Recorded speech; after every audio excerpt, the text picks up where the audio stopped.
Welcome back in the kitchen with Homestead BS. We're glad to have you here. Today we're going to be making some sesame multigrain bread. We're glad you're here to join us. Hope you learned something and have a good old time.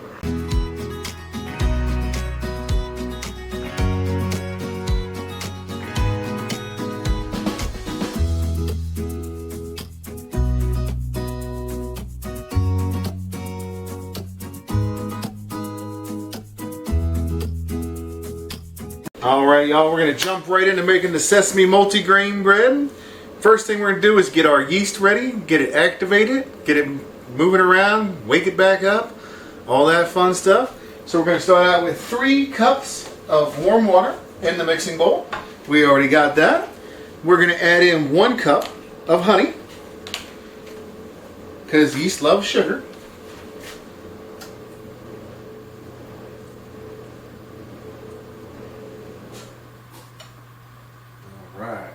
Honey takes the longest to get it back out of the measuring cup. Luckily the water is pretty nice and warm.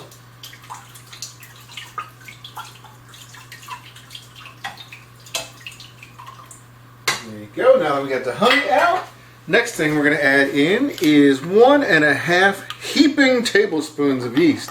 You gotta love these family written recipes. So we're going to kind of make it up as we go here.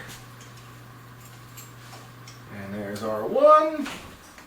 And since the heaping, I figured that is just a little bit over a half of the. Alright, so next thing we're going to do, and pardon if there's any changes, we had to change cameras, battery died, and well, it happens.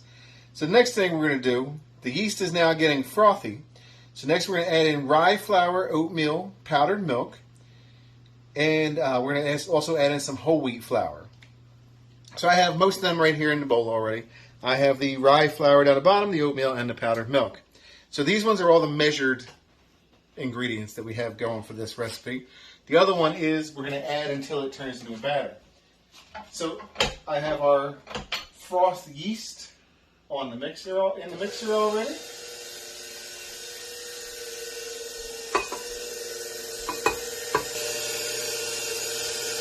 There we go, that is all added. And then I need to grab the whole wheat flour, and that is, let's see here. I'm trying to, this is why we use a tripod, folks. 1.5 to 2 cups of whole wheat flour. So when it comes to your whole wheat flours and your rye flour and stuff like that, the best place we found is, you already got that one. Oh, but just so you can show them, yeah. And then that's the whole wheat flour. So we have Yoder's, which is a Amish country store near us that they sell all this stuff, and they are great prices, and they have about everything you could want for baking. So this is going to be 1.5 to 2 cups. So we're going to use the 1/4 mixing cup, and you can probably look down in the mixer. Okay. You are mesmerized by the dough spinner. Right. Okay. You got them watching the dough spinner? Yeah. Are we doing more? Yeah, why not? I'm going to do the whole 1.5 because it says 1.5 to 2. And you're halving the recipe, right? Yes. Okay. Yes, the recipe calls for 3 to 4. That's why it's 1.5 to 2. Okay. And sorry, y'all, I'll make sure the recipe is correct when I put it in written form.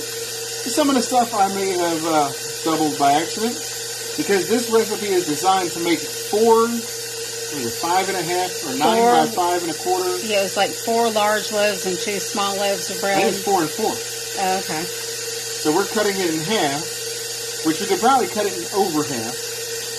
But, well, we really like this kind of bread, so we figure better to have a little bit too much than not enough. Yep. Alright, so I'm going to get this mixed in, and once we get it as a dough, we're going to cover this bowl with saran wrap, or plastic wrap, whatever you want to call it, and let the dough rise. And we'll be right back with y'all. Alright, y'all, so we got all our flours mixed in there. It's not the most pleasant looking of doughs, but now this is where it tells you to cover it with saran wrap and let it rise. We found that through a tip from a friend of ours that bakes a lot of bread, to put it. She puts it in the oven or on top of the oven with a wet rag hanging down. Right now, we are currently using our oven for a different video. Be sure to check that out, the cinnamon bread. So we're going to just cover it with a damp towel. Our oven, the heat kind of discharges in the back there, so it's the same thing as putting it here with the heat rising up. But that'll keep it nice and warm, almost no humidity. I'm not sure how that works. Right, that's what it has something to do with the humidity in North Carolina. Yeah, the reason you got it doesn't rise right. Yeah, that's why you cover it like this and have to do all these extra weird steps. But so that's going, and once that's right, once that risen, whatever it is, once it gets bigger, we'll be right back with y'all. Okay, so welcome back. So our dough has risen. I don't think it's going to get much higher than that right now. So it does say to wait until it fills the bowl. However, we're only doing half the recipe. So I don't expect this amount of dough to fill this bowl. So the next step, we're going to add in sunflower seeds, sesame seeds, and salt. I have the three of them mixed into this bowl together just to make my life easier as we mix it into there. So let me get this little hook-a-majigger back on there. Waiting already. All right, we're going to get this on stirred. And we are turning, while that's mixing, I also have to add in a scant half cup of vegetable oil. And I know we didn't go over all the amounts of the different seeds and whatnot. The recipe will be either down in the description or there will be a link to get to it. Now, and while that's going, what we're going to do is we're going to be adding in regular old white flour until it becomes a nice thick dough that we want.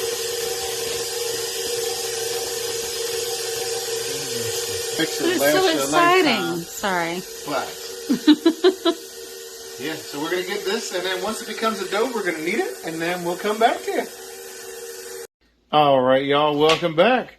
So what has happened since you've been gone? Sorry, we're having a bit of camera issues here today. So what has happened is the dough, and we got everything mixed up as you've seen. We kneaded it for, I want to say it was 8 minutes. And then we let it rise, and then we smacked it down. And then we let it rise, and then we smacked it down. Pay no mind, Ashley is making Brussels sprouts. Wow. So what we're going to do next is get it divided between the two, don't mind that, the two loaf pans. Man, there's a lot of things y'all can't see yet. But if y'all want to see more about that, I'll link the video. But check out the largest duck egg that we've gotten out of our pen so far. That sucker is huge.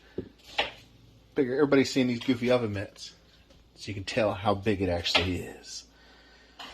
But so what I'm going to do is get this divided and into these loaf pans, and I'll be back with you. All right, we're back in here.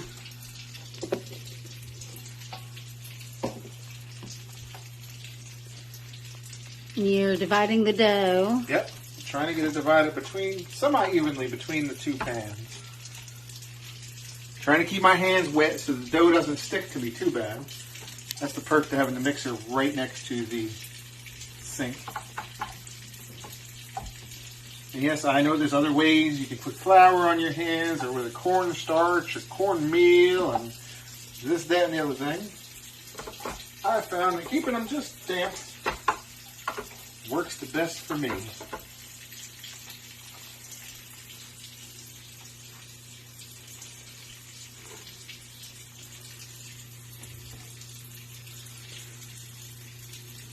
Do they have to sit in here and rise more when you get done with that? Doesn't say anything in the recipe about that. So we just like sprinkle seeds on top? Nope, there's no seeds on top.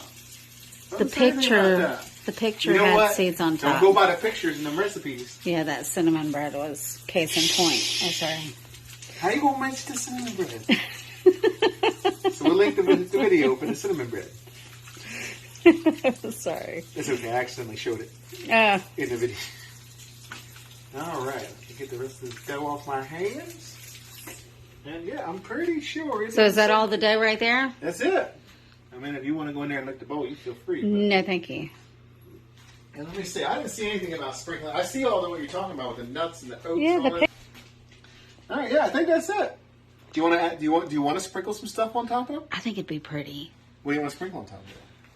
some, I don't know, some oats and sunflower seeds, and probably that's it. I think that's how you do it. Let's try sprinkle. Oh yeah, that's going to be pretty. I don't know about pretty. They should taste good. Alright, y'all. So now these got to go in the oven at 375 for 30 minutes to 35 minutes. So we'll bring you back along here in a few.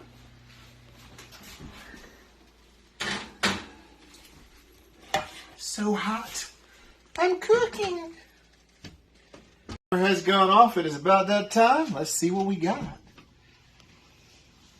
This is where we insert all the oohs and ahs. That's beautiful. Right? Hopefully it tastes good. It smells good.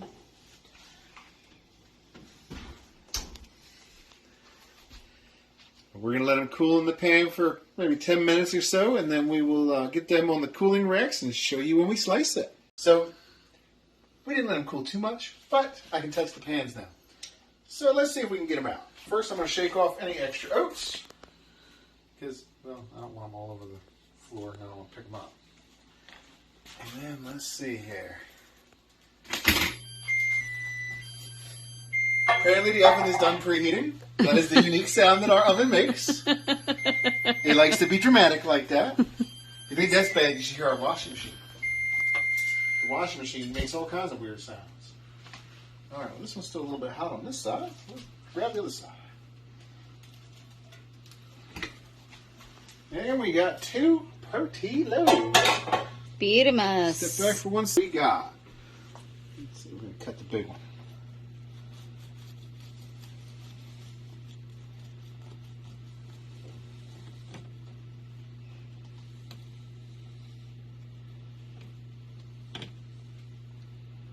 Come on. Probably not easy cutting it on the wire cooling. No. Let's see. It's going to be hot. I don't believe you. Let me try it. Thank you. Very good. A little bit of butter. We made some chicken salad earlier. Mm-hmm. Nice chicken salad sandwich. Oats everywhere because we put them on top. They look pretty, but man, they're going to be annoying. But yeah, very good. I would totally make this again. What do you think? Absolutely. All right, y'all. So I think that wraps it up for this video. We got some delicious sesame seed multigrain bread. Like I said, I'll put the recipe in either the description or I'll put a link to the recipe. Whichever one works out. I'll insert the There we go. But so Ashley and I were talking. All right, y'all. Well, it's Future Charles here. Apparently, while we were filming this, the camera cut out right there. So what Ashley and I were talking about was, if you have any recipes you'd like for us to try, test them out for you, send us a link or write the name and we'll see what we can find. Uncle Google has a lot of different recipes that we can locate. That's the perks of the internet these days. But so anything that you'd like to try and would like us to try out for you beforehand, let us know. Leave a comment down below and we'll try it out. Maybe do a video and let you know what we think. All right. Thank you very much and have a great night, day, morning, whatever it is, whenever you're watching this.